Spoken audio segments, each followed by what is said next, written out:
दोस्तों, आज हम बात करने वाले हैं गन्ने के दो खास रोग पोक्का बोइंग और टॉप बोरर के बारे में। हमारे पश्चिमी उत्तर प्रदेश में 50 से 60% किसान पोक्का बोइंग और टॉप बोरर को समझने में गलती कर देते हैं। दोनों को एक ही समझते हैं, जबकि पोक्का बोइंग एक फंगस है और टॉप बोरर एक कीड़ा है या एक सुंडी है जो हमारे गन्ने की गोब को ऊपर से खा जाती है और गन्ने की बढ़वार एकदम रुक जाती है। पोक्का बोइंग में भी गन्ने की बढ़वार ऊपर से ही रुकती है, लेकिन इनकी खास पहचान है। मैं आपको दो पौधे दिखाता हूँ जिससे आप आसानी से टॉप बोरर और पोक्का बोइंग में अंतर कर सकते हैं। ये देखिए दोस्तों, ये है टॉप बोरर। जब आपके खेत की ऊपर की गोब ये ऐसे छर्रे छर्रे से निशान दिखाई देंगे तो आप समझिए कि ये टॉप बोरर है। और पोक्का बोइंग में आपकी मैं एक पत्ती दिखा देता हूँ। पोक्का बोइंग में इस तरह की पीली पत्ती पड़ जाती है और ऊपर से आपकी पत्ती बिल्कुल सुखड़ जाती है। ऊपर की जो मेन ब्रांच होती है हमारी, वो बिल्कुल सुखड़ के ऐसे हो जाती है जैसे गिल्ला कपड़ा होता है। उसमें कोई छर्रे का निशान नज़र नहीं आएगा, कोई छेद का निशान नज़र नहीं आएगा। लेकिन टॉप बोरर में ये छेद के निशान नज़र आते हैं। तो ये इनकी बिल्कुल खास पहचान है। उसमें सुंडी होती है, उसमें फंगस होती है, वो बिल्कुल भी दिखाई नहीं देती है। पोक्का बोइंग में भी ऊपर से ही गन्ने की बढ़वार रुकती है, टॉप बोरर में भी, लेकिन इनका इलाज बिल्कुल अलग अलग है। अब इलाज के बारे में बात करते हैं। ये रोग इतना खतरनाक है, जिस खेत में ये रोग आ जाता है उसकी बढ़वार बिल्कुल रुक जाती है। इसका बिल्कुल टाइम पे इलाज करना चाहिए, वरना हमारा खेत खराब हो सकता है। तो पोक्का बोइंग का इलाज हमें अगर करना है तो हमें कोई भी मार्केट से अच्छा फंजीसाइड खरीदना होगा जो हमारे खेत से फंगस को दूर कर सके। जैसे कार्बनडाइजाइम है, प्लस मैनकोजेब है, कई सारे फंजीसाइड आते हैं। आप दुकान पे जाके अगर बोलोगे तो फंजीसाइड कोई भी आपको अच्छा मिल जाएगा। और अगर आपको टॉप बोरर का इलाज करना है तो टॉप बोरर के इलाज के लिए या तो आपके खेत में पहले से ही इसकी रोकथाम होनी चाहिए।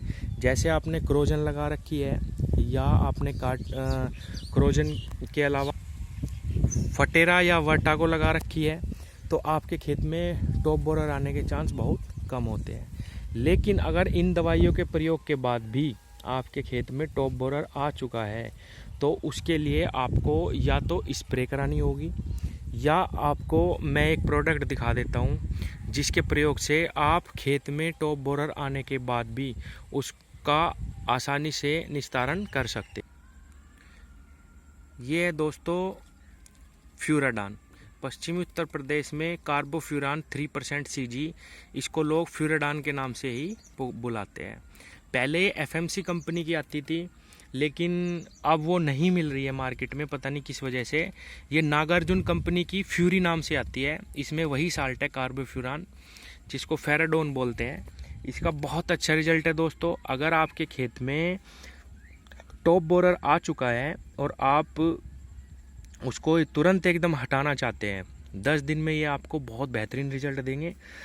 आप 2 किलो बीघा के हिसाब से 1 एकड़ में 10 किलो आप ये डाल दीजिए कार्बोफ्यूरान, आपको 100% रिजल्ट मिलेंगे। उसके बाद जब आपके खेत से कीड़ा समाप्त हो जाए, टॉप बोरर समाप्त हो जाए, आप कोई भी ऐसी दवाई लगा सकते हैं जिससे आपको 2-2.5 महीने तक रोकथाम मिलेगी। लेकिन अगर आपके खेत में पहले से ही कीड़ा आया हुआ है तो आप उसमें क्रोजन डालिए या फटेरा डालिए या वर्टिगो डालिए, उसका कोई रिजल्ट आपको नहीं मिलेगा, क्योंकि ये फैलने वाली बीमारी होती है। खेत में एक पौधे से दूसरे पौधे में ये फैलती जाती है और ये जब तक समाप्त नहीं होगा कीड़ा तब तक ये फैलता ही रहेगा।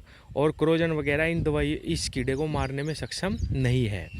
तो अगर आपके खेत में आ चुका है तो आप इस दवाई का भी प्रयोग कर सकते हैं। दूसरा उपाय ये है कि आप अपने गन्ने पौधे में स्प्रे भी करा सकते हैं। स्प्रे में आपको कई दवाइयाँ आती है, जिस दवाई में भी क्लोरोप्लस साइपर होगा, जैसे हमला हो गई या आपकी लीथल सुपर हो गई, और भी कई दवाइयाँ हैं जिनमें ये साल्ट मौजूद है। और भी कई साल्ट हैं अच्छे अच्छे, आप उनका स्प्रे भी करा सकते हैं।